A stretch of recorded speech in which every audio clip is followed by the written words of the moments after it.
Καλώς ήρθατε! Thanks for watching Your Greek News. This week's episode is brought to you by the Your Greek newsletter. I'm your host, Anastasia. It's that time of year again when Toronto throws back a shot of ouzo and goes Greek for a weekend with its 14th annual Taste of the Danforth.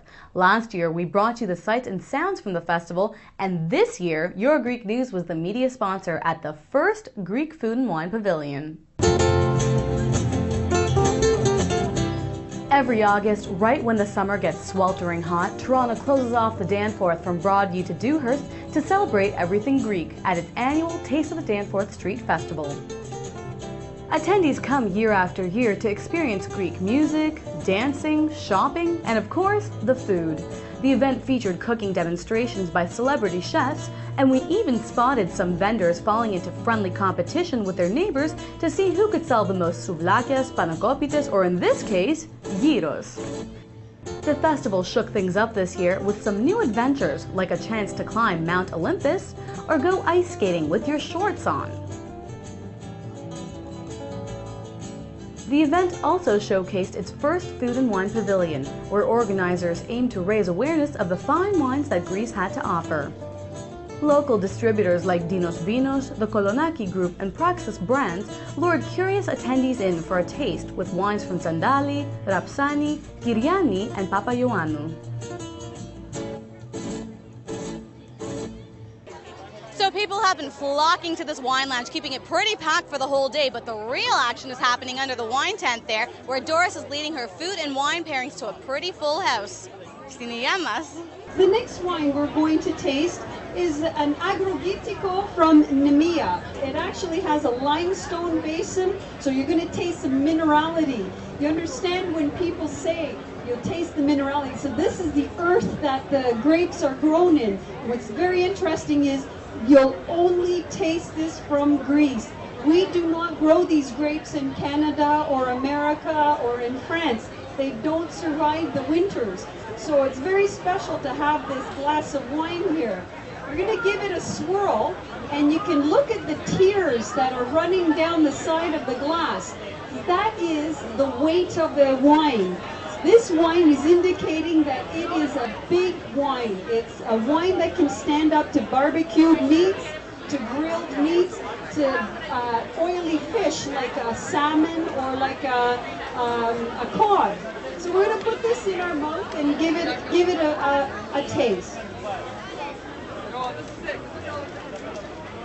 Do you notice I didn't spit this one? This one here has been oaked aged in French oak. You smell a little bit of coconut in this glass. Well, it is the coconut that indicates it's French oak. If we were smelling dill, nutmeg, and cinnamon, that would have been American oak. Just the same way that the grapes react from the earth, so do the trees in which the earth are planted in. And that's why a lot of regional suppliers and providers of fine wines will buy barrels from their region because they want to keep it indigenous to their area. Again, a fine bottle of wine, this is under $17 a bottle, readily available at the LCBO.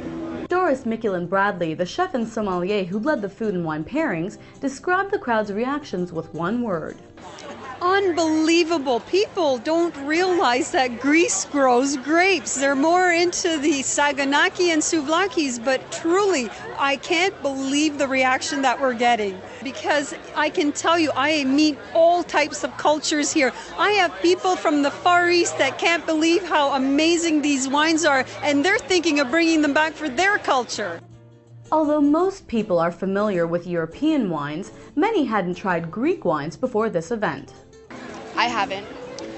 No, I haven't either. They're delicious. Yeah, she went through the prices too, so they're really great prices, great value, great food. So it's nice having a professional kind of pair it for you. I think all the different kinds that we had a unique flavor, and the person who was hosting it had told us about what kind of flavors there were with different meals, so that was kind of nice. And despite the fact that people's taste buds were saying yes to Greek wines, most attendees still couldn't wrap their tongues around the names of some of these varietals. What was it called again? Satirko? That first one, I don't know the Greek pronunciation, the macadamus, or yeah, that one was delicious. Yeah. Although the wines aren't easy to say, there's one Greek word that just about anyone can pronounce. Opa! Okay.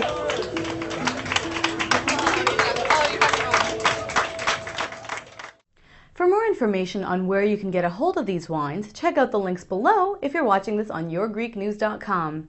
Thank you for watching. Please be sure to join us next week. I'm Anastasia, bringing you your weekly dose of Your Greek News.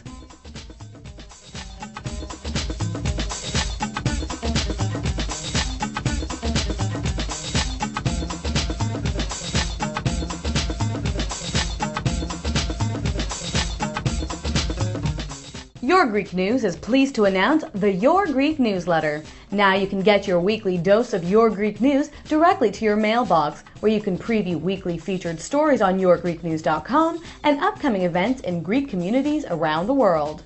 You can register for the newsletter on our website by entering your name and email address on our sign-up form, and you can look forward to finding your weekly dose of Your Greek News in your inbox.